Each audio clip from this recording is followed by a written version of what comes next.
사무엘상 8장 4절에서 9절까지.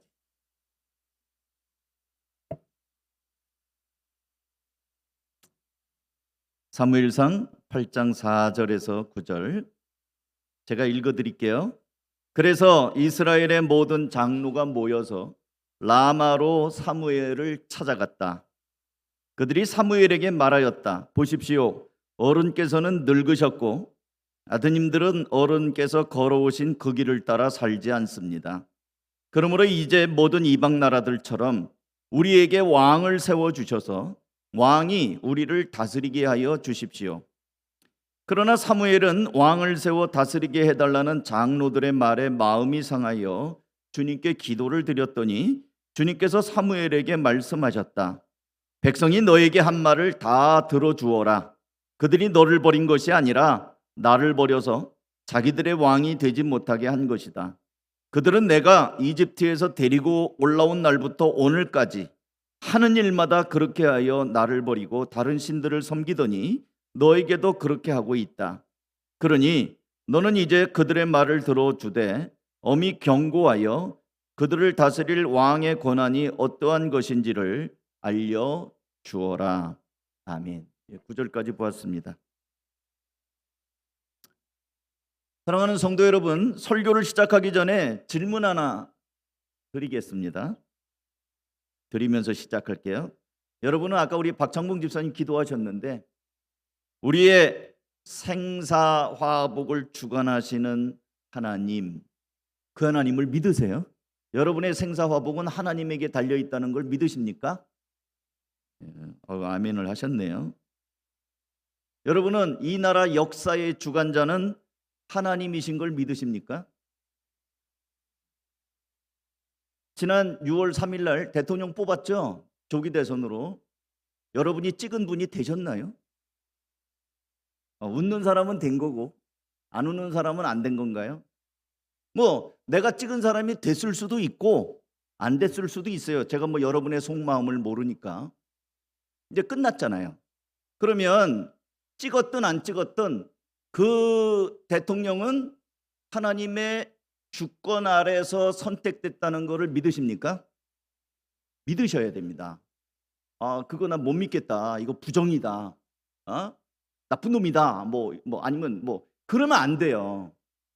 안 찍었어도 찍은 사람은 말할 것도 없고 안 찍었어도 제비는 사람이 뽑지만 결정은 경영은 하나님이 하신다는 말씀이 있잖아요. 그래서 우리가 이제 선거는 끝났기 때문에 국민들의 마음이 하나가 돼야 되는데 어떤 마음을 가져야 되냐면 찍었든 안 찍었든 이 일은 하나님의 손길 아래 있다. 그렇게 믿으셔야 됩니다. 아멘입니까? 네, 그렇게 우리 신자들은 그래야 위정자들을 위해서 기도할 수가 있어요. 나 안 찍었는데 저 사람 대통령 됐네라고 하는 일마다 밉잖아요. 그럼 대통령을 위해서 기도를 못 해요.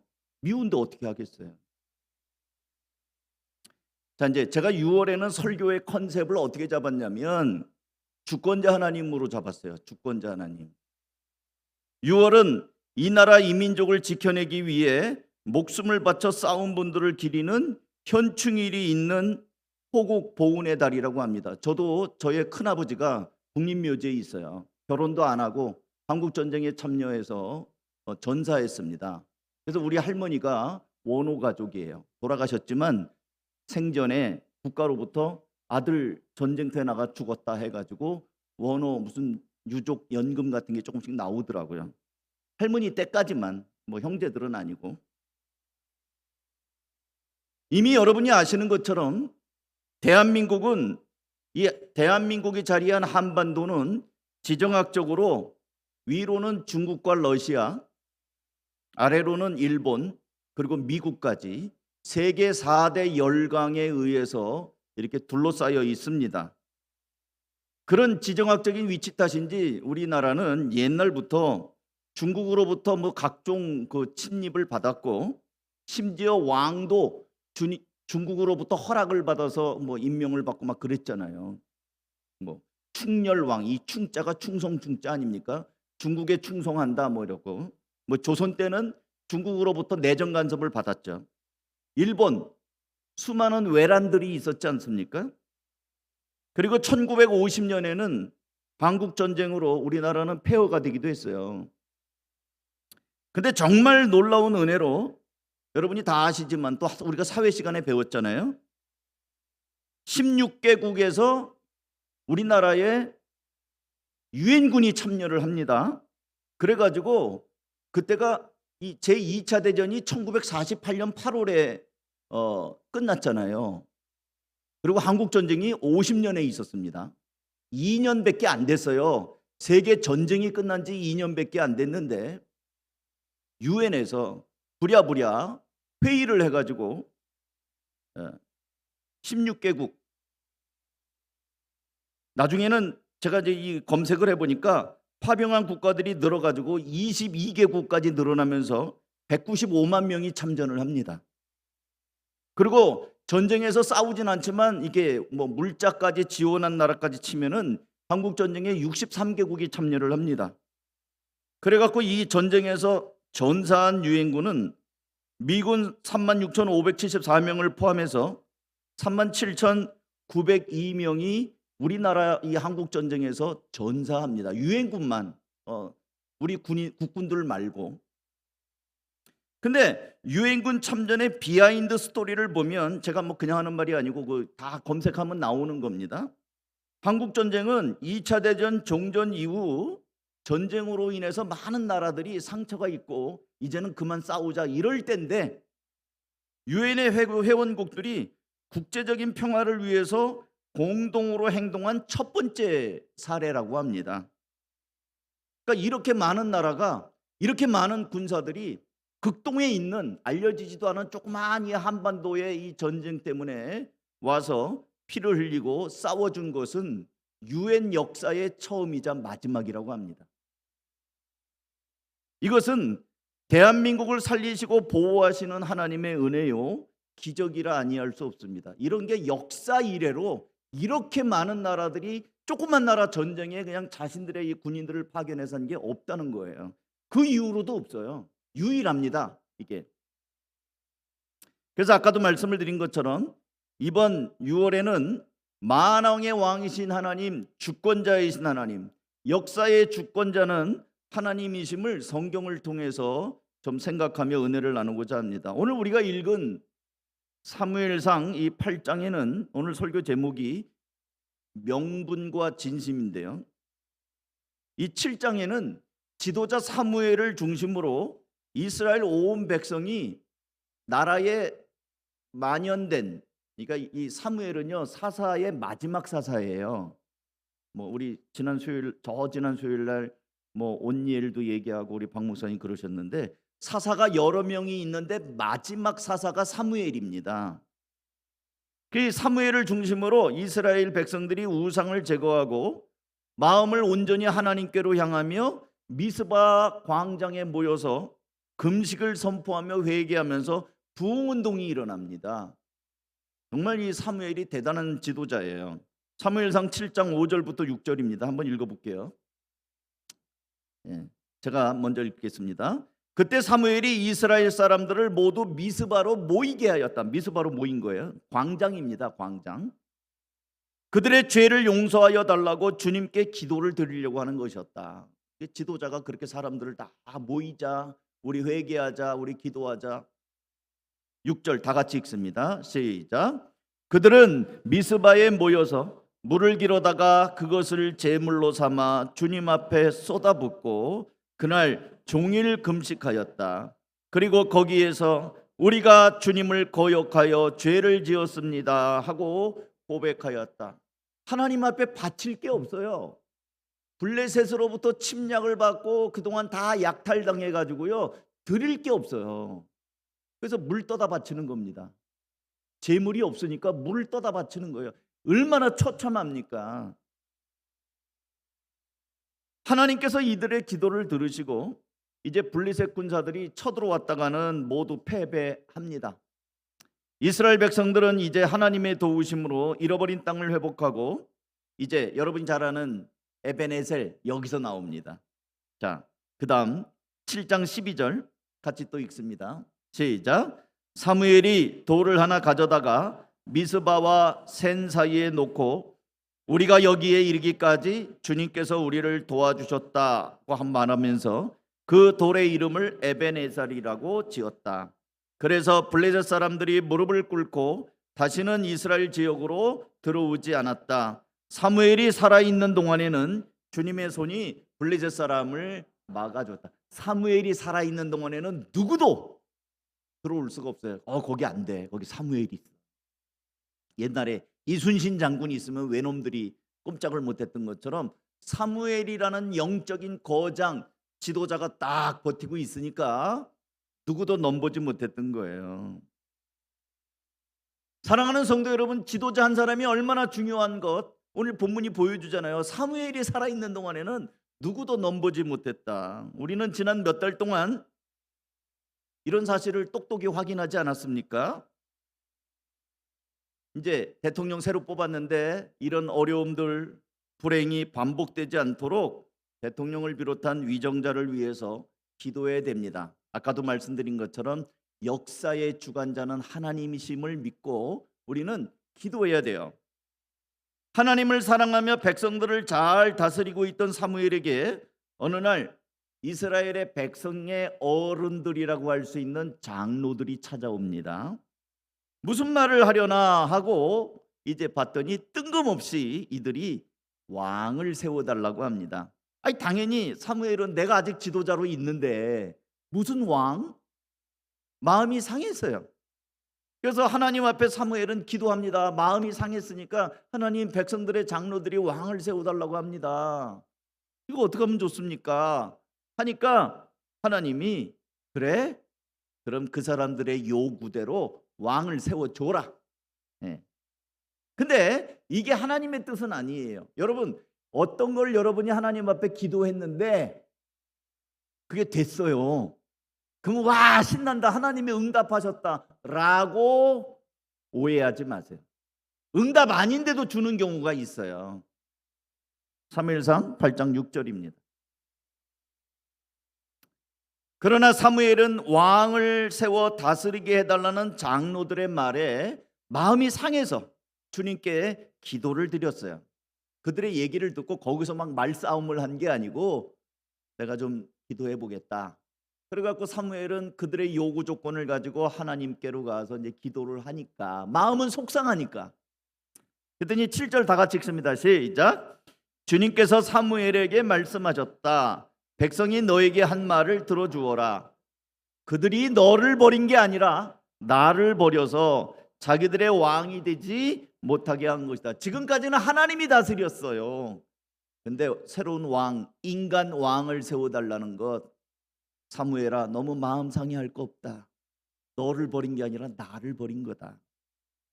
하나님께서는 이 사람들이 세운 명분이 있어요. 오늘 명분과 진심이에요. 겉으로 드러내는 이유와 속마음이 달라요.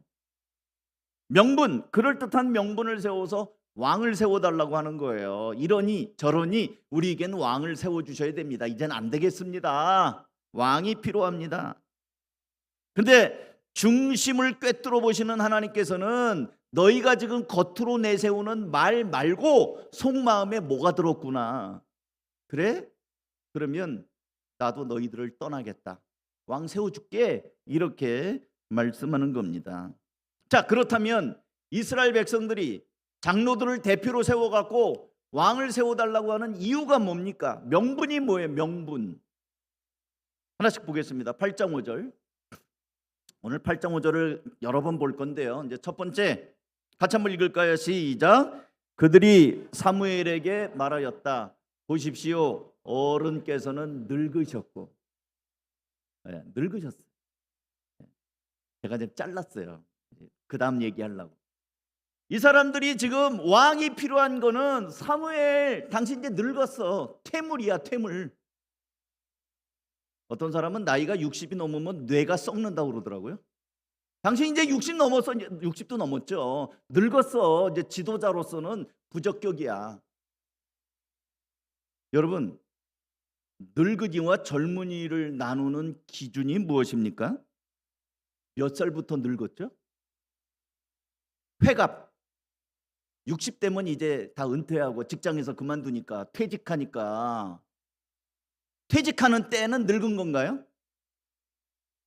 60. 자, 60 되신 분들 다 늙어서 이제 가야 되죠, 이제. 아니면 60은 좀 너무하고 지하철 무료로 타는 65살까지는 그래도 봐줘야지. 65살이면 늙은 겁니까? 옛날 의학과 의술이 발달하지 않던 시대는 60 회갑을 큰 잔치로 여겼어요. 60을 넘겨서 사는 경우가 많지 않으니까. 근데 지금 우리나라 평균 수명이 남자는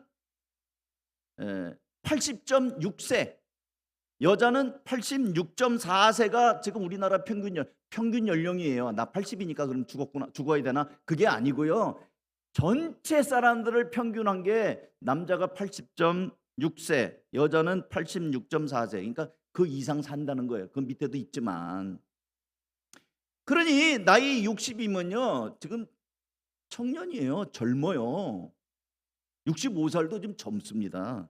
지난번에 어버이날 65세 되신 분 나오라니까 안 나오려고 하잖아요. 젊단 말이에요. 그리고 75세 되신 제 친구 아버님이 노인정에 안 간대요. 왜 안 가냐고 그랬더니 형들이 라면 끓이라고 그런다고 안 간대요.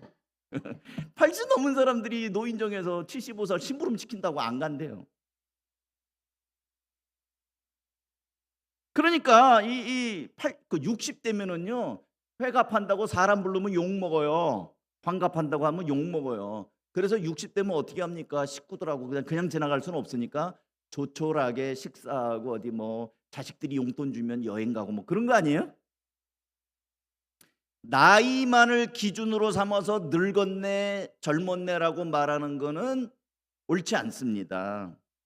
그럼 건강하면 젊고 안 건강하면 안 젊은 겁니까? 그건 좀 이해는 되지만 젊은 사람도 얼마든지 건강이 약할 수 있고요. 나이 든 사람이 오히려 건강이 좋을 수가 있어요. 그러니까 건강도 젊은이나 늙은이를 나누는 기준이 되지는 않습니다.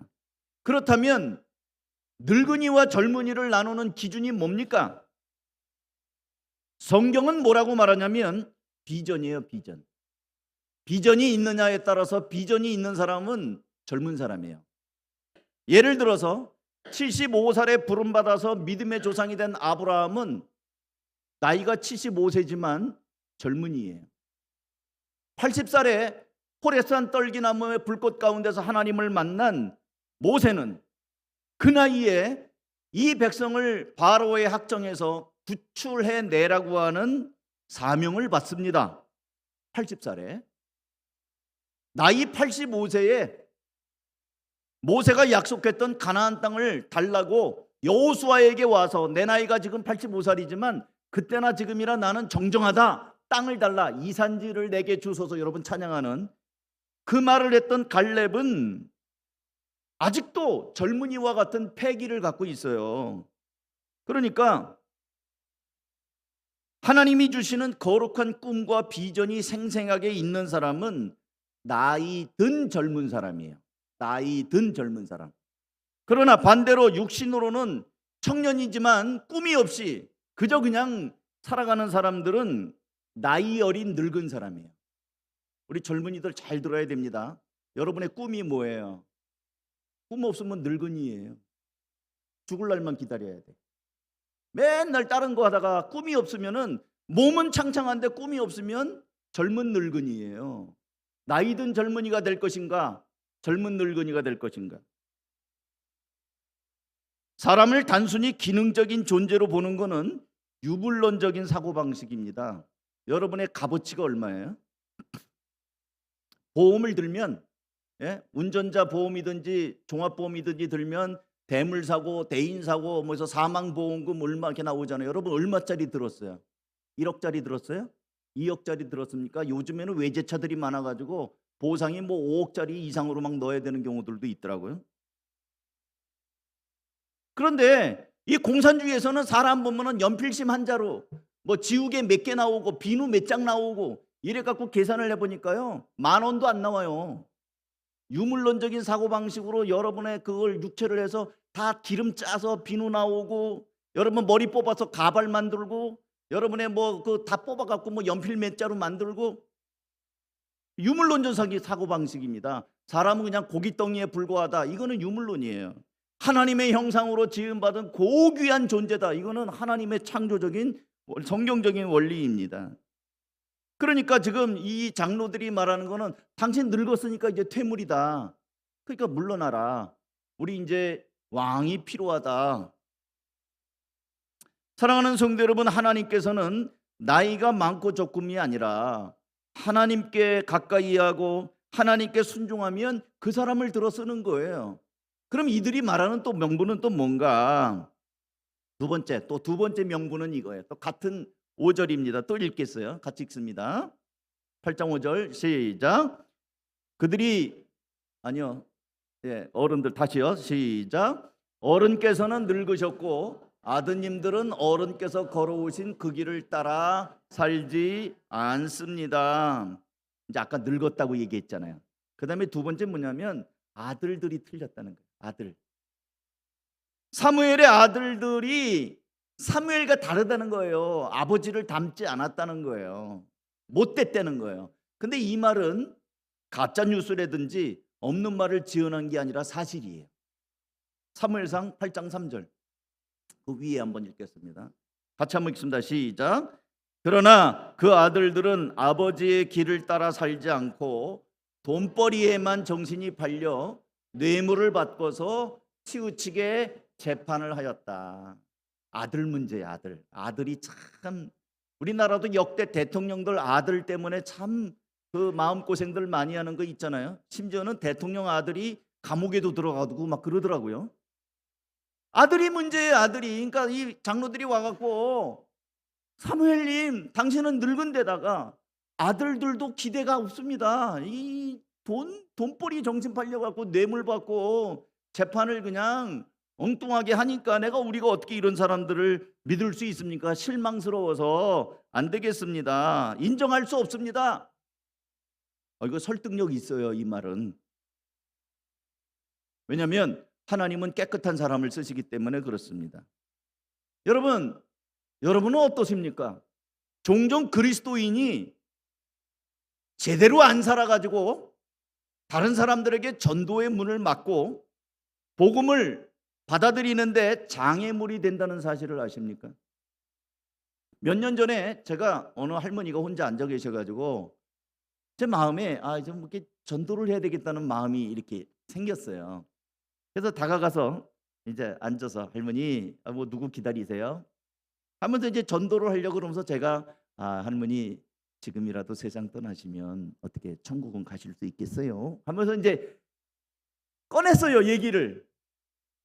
그랬더니 이 할머니가 갑자기 버럭 화를 내면서 내 눈에 흙이 들어가기 전에는 교회 안 간다고.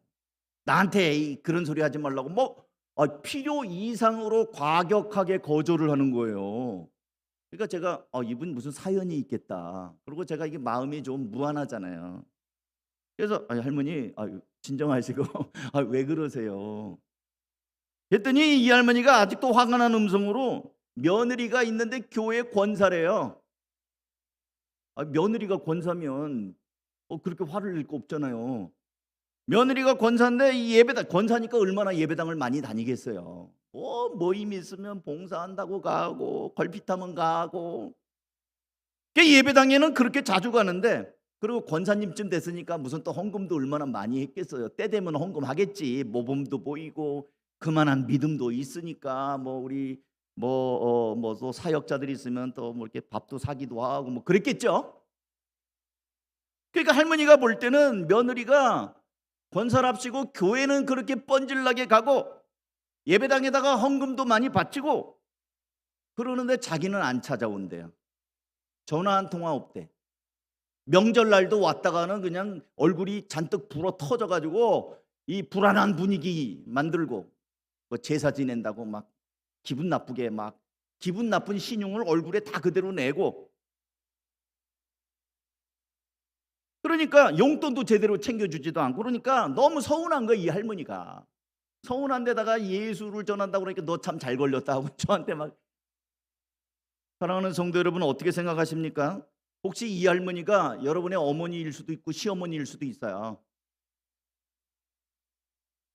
그리스도인들은 성경보다 훨씬 수준 낮은 일반적인 세상의 윤리에도 모범이 되어야 합니다. 어버이 주일만 반짝 이게 아니고 평상시에도 좀 전화도 좀 하고, 또 그 부모의 홀로 계신 우리 성도들 가운데 제가 알아요. 요양원에 계시는 부모님도 있고, 자식들은 다 나와 살지만 시골에 혼자서 밥 지어 먹는 연세 높으신 어머니도 있고, 그런 분들이 있잖아요, 우리 가운데.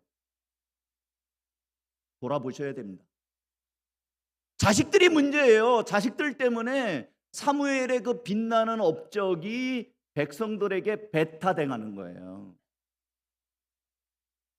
그 다음에 자식들은 그래, 자식 이기는 부모 없다고 또 누가 얘기했잖아요. 자식 문제가 막 요번에도 나왔잖아요. 그러니까 자식 이기는 부모 없다 그런 말 했지 않습니까? 여러분도 자식 이겨요? 이기세요. 이겨야 됩니다. 우리 기도하면서 이겨야 돼요. 못된 것들은 고쳐줘야 됩니다. 가르쳐야 되고요. 그 다음에 또 이제 원하는 게 뭐냐면 또 읽습니다. 5절 다시 사무엘상 8장 5절 같이 읽습니다. 시작. 그러므로 이제 모든 이방 나라들처럼 우리에게 왕을 세워주셔서 왕이 우리를 다스리게 하여 주십시오. 이방 나라들처럼, 우리도 이방 나라들처럼 뭔가 보이는 왕, 안정된 왕이 필요하다는 거예요. 하나님 안 보이잖아요. 하나님이 왕이라고 하지만 실감이 안 나는 거예요. 실감. 사실 이스라엘 백성이 왕을 구하는 근본 속셈, 겉으로는 드러낸 명분이 아니라 그 진심은 여기에 있습니다. 이방 나라들이 부러운 거예요. 사무엘이 늙었다, 사무엘의 아들들이 뇌물을 받고 치우친 재판을 했다 하면서 왕을 세워달라는 명분을 그럴듯하게 세웠지만, 사실 속 깊은 곳에 있는 그들의 진심은 이방 나라들이 부러운 거예요. 이방 나라들처럼 되고 싶은 거예요. 이방 나라들이 가지고 있는 왕, 잘 조직된 군대, 군복을 쫙 입고 쫙쫙쫙쫙 걸으면 얼마나 멋있어요. 여러분, 우리 국군의 날 같은 때의 군인들이 막 나와갖고 쫙 돼서 쫙쫙쫙쫙 걸어가고 무슨 장비들 가고 탱크 가고 그러면은요, 국민들의 마음이 어때요? 야, 멋있네, 멋있다 그러잖아요. 우리나라 이런 비행기도 있고 이런 전차도 있네. 국민들의 마음에 눈에 딱 보일 때 와, 위엄이라고 하잖아요. 위엄. 멋있는 거예요. 그 다음에 여러 신하들이 쫙 도열해갖고 마마 이러면 얼마나 멋있어요. 그 시스템. 이게 부러운 거예요. 이스라엘 백성들은 훈련된 군사가 아닙니다. 겉으로 볼 때는 오합지졸이에요. 기드온의 300용사? 우르르 왔다가 물 그냥 엎어져갖고 물 손으로 떠먹는 거 다 내보내고 뽑은 게 300명이에요. 근데 300명 어떻게 전쟁합니까? 항아리에다가 횃불 넣고 가서 항아리 깨가지고 이긴 거 아니에요. 겉으로 볼 때는 군복도 제대로 입지 않고 우왕좌왕 오합지졸. 우리 찬양팀 나와서 찬양하는데 제가 가끔씩 그런 얘기 한 적이 있어요. 요즘은 얘기 안 해요. 좀 깔맞춤을 했으면 좋겠다. 티셔츠를 똑같이 맞춰 입는다든지 그런 뭔가 이렇게 있어 보이잖아요. 근데 총천연색 칼라 시네마스코프로 입고 나오니까 눈에 잘 안 띄어. 쫙 입으면은 뭔가 쫙 이게 유니폼이 주는 이 매력이 있거든요. 어쨌든 이스라엘 백성들은 다른 나라 사람들에 비하면 군복도 제대로 없고 그리고 뭔가 이 사람들은 그냥 늘 평상시에는 평화로워요. 그러다가 이제 무슨 일 터지면 그때 이제 하나님이 도우시는 거잖아요. 근데 이스라엘 장로들이 놓친 게 하나가 있어요. 이스라엘 군사들은 비록 칼을 막아낼 이 비늘 갑옷은 입지 않았지만 매 순간 전능하신 하나님이 함께 하셔서 승리하는 군인들이었어요. 이스라엘 백성들은 하나님이 함께 하심으로 승리하는 군인들이었어요. 여러분, 군복 잘 입고 깨지는 군대를 택할래요? 군복은 안 입었지만 승리하는 군대를 택할래요? 아니 보나마나 아니에요? 이스라엘 군인들은 멋진 외형은 없지만 실질적으로는 승리하는 군사들이었어요. 비교할 수 없는 압도적인 우위가 이스라엘 백성에겐 있었습니다. 그럼에도 불구하고 이스라엘의 지도자들은 이방 나라의 화려함, 시스템 이런 걸 부러워하고 있는 겁니다. 여기에 심각한 문제가 있는 겁니다. 잠언서 27장 17절 18절을 같이 한번 읽겠습니다. 시작. 죄인들을 보고 마음속으로 부러워하지 말고 늘 주님을 경외하여라. 그러면 너의 미래가 밝아지고 너의 소망도 끊어지지 않는다. 사랑하는 성도 여러분, 우리나라 이 영화 배우 중에 젊은 나이에 세상을 떠난 강수연이라는 여배우가 있습니다. 혹시 기억하세요? 강수연. 예쁘죠? 예쁜 여배우인데 이 여배우가 베니스 영화제에서 주연상을 받습니다. 그래가지고 그때까지만 해도 우리나라 우물안 개구리처럼 우리나라에 있던 영화를 세계의 한국 영화가 꽤 괜찮다는 거를 베니스 영화제 주연상을 받으면서 이제 알려지게 됩니다. 그래서 이제 한류 바람을 부는 초창기 멤버가 이 강수연이에요. 근데 이제 죽었어요. 아까운 사람들은 일찍 죽는 것 같아요. 근데 지금 제가 이 여자 얘기를 꺼내는 거는 이 여배우가 했다는 얘기 중에 이런 말이 있습니다. 야, 우리가 돈이 없지 가오가 없냐? 이런 말을 했대요. 이 여자가 처음으로 한 말이에요. 이게 무슨 말인가 했더니 가오는 일본 말이에요. 일본 말로 얼굴, 자존심 그런 거예요. 그럼 다시 풀어서 얘기하면 야, 우리가 돈이 없지 가오가 없냐? 그 말은 야, 우리가 돈이 없지 자존심까지 없으면 되겠냐? 근데 예수 안 믿어요. 사랑하는 성도 여러분, 예수 안 믿는 사람도 자신의 자존심을 지키기 위해서 그까지 돈 몇 푼에 자존심 팔지 않는다고요. 그렇다면 하물며 전능하신 하나님을 믿고, 여러분들이 아까 시작할 때 고백했잖아요. 우리는 생사화복 주관하시는 주권자 하나님 믿는다고 했잖아요. 그 하나님 믿는다고 하면서 왜 세상 사람들을 부러워하냐고요. 왜 이 장로들은 이방 나라들처럼 우리도 왕이 있어야 되겠다고, 하나님이 다스리는 왕, 사무엘이 기도하면 바로 응답하는 그런 사무엘이 있는데 불구하고 왜 세상 나라 왕을 구하느냐고요.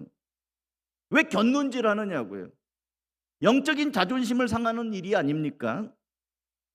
죄악 가운데 살아가는 세상 사람들의 경제적인 형통이나 세상 사람들의 출세, 아니 목사님 우린 그런 거 난 초연했습니다 라고 말하지만 사실은 세상 사람 돈 많이 벌었다고 하면 솔깃하지 않아요? 아무개가 뭐 잘됐다고 그러면 솔깃하지 않습니까? 성도들의 관심은 늘 하나님이어야 합니다. 하나님께서 우리의 기업이요 축복의 근원이시기 때문에 그래요. 사랑하는 성도 여러분, 오늘 이스라엘 백성들이 왕을 구한 것은 겉으로 내세운 그럴듯한 명분, 사무엘 당신은 늙었습니다, 당신 아들도 틀려먹었습니다 라고 말하는 그럴듯한 명분이지만 사실은 우리도 이방 나라들처럼 저 사람들 멋있네, 저 사람들처럼 우리도 되고 싶다는 죄성을 드러낸 것입니다. 우리 역시 세상을 살아가면서 세상 사람들이 돈도 잘 벌고 잘 풀리고 뭔가 형통한 것처럼 보이면 나도 모르는 사이에 나는 왜 안 될까 하면서 자기 자신을 좀 뭔가 연민의 마음이 탁 들면서 저 집은 저렇게 돈도 잘 번대는데, 시집도 잘 갔대는데, 좋은 뭐 신랑감 잘 만나갖고 됐대는데, 취직도 대기업 됐대는데 나는 왜 안 되는가, 우리 아들은 우리 딸은 왜 안 되는가, 자꾸 그러면서 세상을 자꾸 부러워해요. 그러면서 기도도 안 되고 하나님을 향하여 짜증나고, 차라리 우리도 눈 한번 딱 감고 세상 사람들이 하는 데로 한번 가볼까. 예수 안 믿는 사람이 저기 안산 원곡동에 용한 점쟁이 있대더라, 척척 맞힌 데더라, 그러면 솔깃해요. 그러면 나도 못 이기는 척하고 한번 가서 우리 아들은 언제쯤 장가 갈 건지 한번 물어나 볼까, 우리 딸은 언제쯤 취직할 건가 한번 물어나 볼까, 이런 마음이 들어온다는 거예요. 그러면 오늘 등장하는 이스라엘 장로들하고 뭐가 달라요? 말씀을 맺습니다. 사랑하는 성도 여러분, 역사의 주관자 살아계신 하나님, 우리의 생사화복을 주관하시는 주권자는 하나님이십니다.